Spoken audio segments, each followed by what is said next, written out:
नमस्कार दोस्तों, आपका फिर से स्वागत है आपके अपने एजुकेशनल चैनल में। आप लोगों को पता है कि टीचिंग एग्ज़ाम्स की तैयारी के लिए हम लोग लगातार वीडियो जो है आपके लिए ला रहे हैं। इसी क्रम में एक और वीडियो आप लोगों के लिए है जो आपका यूकेपीएससी स्क्रीन टेस्ट होने वाला है और इसके अलावा कोई भी टीचिंग एग्ज़ाम आप दे रहे हैं, ठीक है, जिसमें पार्ट 1 क्वालिफाई करना ज़रूरी होता है, तो ये उसके लिए वीडियो ज़रूरी हो जाता है, ठीक है। इसमें सारे क्वेश्चन आपको मिक्सड अप मिलेंगे, जिसमें जीके, हिंदी एक्सेट्रा सारे क्वेश्चन होंगे, ठीक है, साइंस को इंक्लूड करके भी। तो पहला क्वेश्चन देख पा रहे होंगे आप अपनी स्क्रीन में, नैसर्गिक का विलोम है, ठीक है। विलोम शब्द भी आप लोगों को आपके इसमें सिलेबस में है। तो नैसर्गिक माने होता है प्राकृतिक, ठीक है, नेचुरल। तो इसका अपोजिट क्या हो जाएगा, कृत्रिम या आर्टिफिशियल, ठीक है। आंसर सामने दिए गए हैं। चंद्रशेखर शब्द में समास है, तो समास से रिलेटेड क्वेश्चन भी आपको करने हैं। तो चंद्रशेखर में बहुब्रीहि समास है, ठीक है। चंद्रशेखर यानी कि सिर पर जिनके है चंद्रमा, यानी कि अर्थात शिव जी, ठीक है। तीसरा एक नया अर्थ निकल रहा है, तो बहुव्रीहि समास। सुमितानंद पंत का जन्म कहाँ हुआ था, कौसानी, अल्मोड़ा जिला। इंपॉर्टेंट क्वेश्चन बन सकता है, ये उत्तराखंड से रिलेटेड क्वेश्चन आ गया। ऐसे ही नेक्स्ट है, भगवान भारतवर्ष में गुजे हमारी भारती किस कवि की रचना की पंक्ति है, मैथिली शरण गुप्त। मैथिली शरण गुप्त, और इनको राष्ट्र कवि भी कहा जाता है, ये भी ध्यान रखिएगा। राष्ट्र कवि किसको कहा जाता है, ये प्रश्न बना था, ठीक है, तो वो कहा जाता है मैथिली शरण गुप्त को। अगला है पहाड़ पर लालटेन।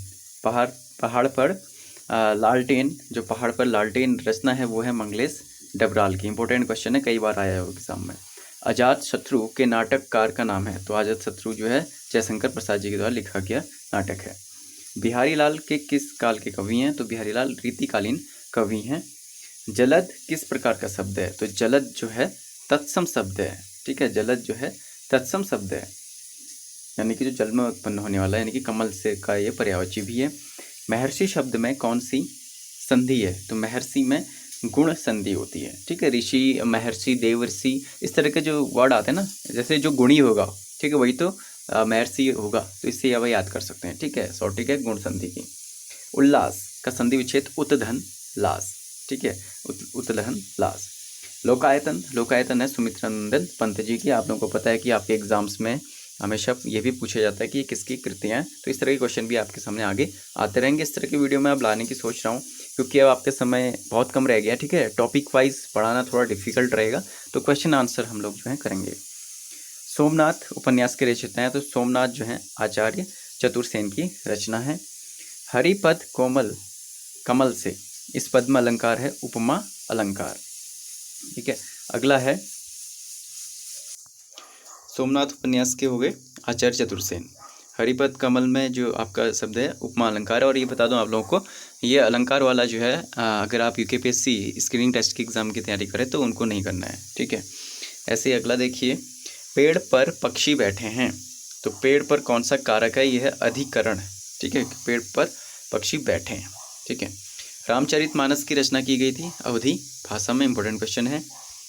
धर्म कर्म किस प्रकार का शब्द है, युग्म शब्द है, ठीक है, जैसे नाम से लग रहा है आपको। और अगर समास पूछा जाए तो यहाँ पे द्वंद्व समास हो जाएगा, डैश यहाँ पे भी लगा होता है। किए गए उपकार का फल न मानने वाला को कृतघ्न कहा जाता है, ठीक है। और जो उपकार मानता है, जैसे आपने किसी पे उपकार किया तो उसे कहते हैं कृतज्ञ, ठीक है। जो नहीं मानता उसको कृतघ्न। न नौमन तेल होगा न राधा नाचेगी का भाव है काम न करने का बहाना बनाना। तो ये जो है लोकोक्तियाँ भी आप लोगों के उसमें आने वाली हैं, तो इसको भी ज़रूर ध्यान से देखिएगा। लोथल क्या था, तो हड़प्पा सभ्यता का ये बंदरगाह एवं व्यापारिक केंद्र था लोथल। पंच सिद्धांतिका के रचयिता कौन थे, वो रामीर, ठीक है। इस क्वेश्चन को इंपोर्टेंट कर लेना, आपके सामान्य ज्ञान से रिलेटेड है।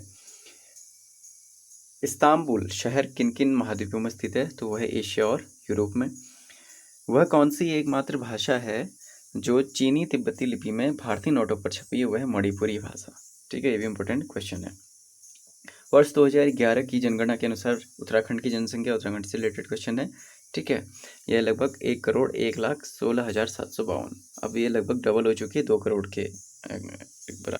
अगला प्रश्न है, संसद में प्रश्नकाल के समय किस प्रकार के प्रश्न पूछे जाते हैं, तो ये होते हैं अतारांकित व तारांकित प्रश्न, ठीक है। तो इनको आप लोगों को ध्यान में रखना है। तारांकित और अतारांकित प्रश्न जो है शून्यकाल में पूछे जाते हैं, ठीक है। संविधान से रिलेटेड क्वेश्चन, इस्तमरारी राजस्व बंदोबस्त व्यवस्था को किसने लागू कराया, तो ये था लॉर्ड कॉर्नवालिस। ठीक है, सामान्य ज्ञान भी आपके पेपर में है तो इसको भी आपको ध्यान करना ही है।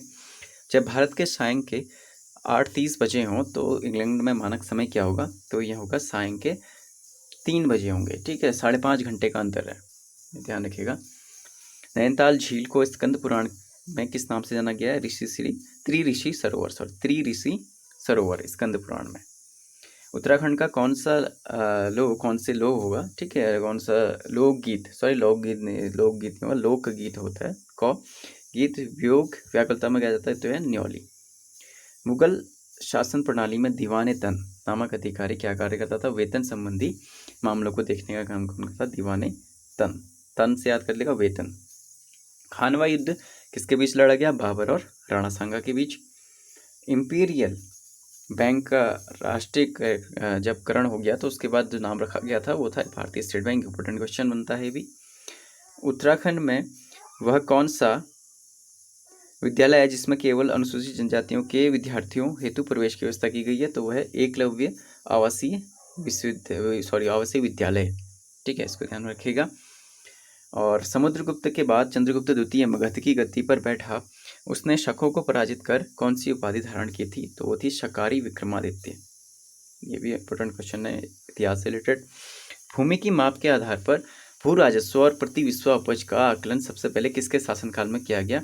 तो वो था भू राजस्व अलाउद्दीन खिलजी के शासनकाल में। डूरंड कप किस खेल से संबंधित है? खेल से संबंधित प्रश्न भी आप कहेंगे तो डूरंड कप जो है फुटबॉल से संबंधित होता है।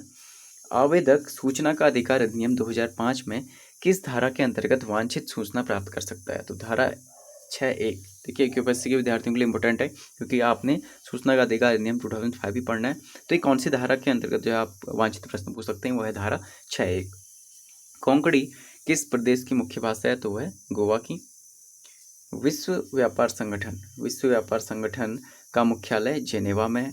ठीक है, और भारत में जल संग्रहण से संबंधित नीरू मीरू कार्यक्रम किस प्रदेश में चलाया जाता है? तो वह आंध्र प्रदेश में। किस देश में 7% जनसंख्या नगरों में निवास करती है? वो करती है सिंगापुर में। भारत में ग्रीष्मकालीन मानसूनी हवाएं किस दिशा की ओर चलती हैं? दक्षिण पश्चिम से उत्तर पूर्व की ओर। इसके अलावा अगला प्रश्न है, जब दिन और रात की अवधि बराबर होती है तो सूर्य की किरणें सीधी कहाँ पड़ती हैं? कर्क रेखा पर। जब दिन और रात की अवधि समान होती है तो कर्क रेखा पर जो है सूर्य की किरणें एकदम सीधी पड़ेंगी। भारत की मानक साम्यतर जो रेखा है, ठीक है, यह समय यामोत्तर रेखा है, उसका जो मान है वो है 82 डिग्री 30 ओके पूर्वी देशांतर। ठीक है, 82 डिग्री 30 मिनट पूर्वी देशांतर। तो ये थे कुछ महत्वपूर्ण प्रश्न जो आपके आने वाले टीचिंग एग्जाम्स के लिए इंपॉर्टेंट है। आगे भी मैं इन प्रश्नों को कंटिन्यू करूँगा। उम्मीद करता हूँ वीडियो आप लोगों को पसंद आया होगा। वीडियो पसंद आया तो लाइक शेयर सब्सक्राइब जरूर कीजिएगा और आप लोगों की कोई टिप्पणी हो इस पर, ठीक है, क्योंकि अब मैं इस तरह से कहता हूँ कि 1 मंथ बचे आप लोगों का जो भी एग्ज़ाम है, ठीक है, और आगे भी कंटिन्यू करेंगे हम इन्हीं सीरीज पे, क्वेश्चन के आधार पर ही हम टॉपिक पर जाएंगे। ठीक है, इस तरह का मैं करने की सोच रहा हूँ, बीच बीच में टॉपिक भी आप लोगों के लिए आते रहेंगे। तो ज़्यादा से ज़्यादा शेयर कीजिएगा अपने फ्रेंड्स में। अगर कोई भी आप लोगों को डाउट हो, ठीक है, टीचिंग एग्जाम्स की अगर आप तैयारी कर रहे हैं तो ये वीडियो आपके लिए बहुत ही बेहतरीन रहने वाला है। और चैनल को सब्सक्राइब कर लीजिएगा। प्लेलिस्ट में आप CTET TET और बहुत से वीडियोज़ हैं। स्टूडेंट कॉर्नर है, अगर आपके कोई विद्यार्थी पढ़ते हैं जो 10th और 12th क्लास में, ठीक है, बोर्ड एग्जाम की तैयारी कर रहे हैं, तो वहाँ पर उनके लिए भी मेरे पास वीडियो हैं, तो आप उनके प्लेलिस्ट में जाके स्टूडेंट कॉर्नर में देख सकते हैं। नीट की प्रिपरेशन अगर आप कर रहे हैं, बायोलॉजी केमिस्ट्री की प्रिपरेशन यहाँ पर कराई जाती है। तो मिलते हैं आपसे नेक्स्ट वीडियो में एक और अच्छे से एजुकेशनल वीडियो के साथ। Thank you.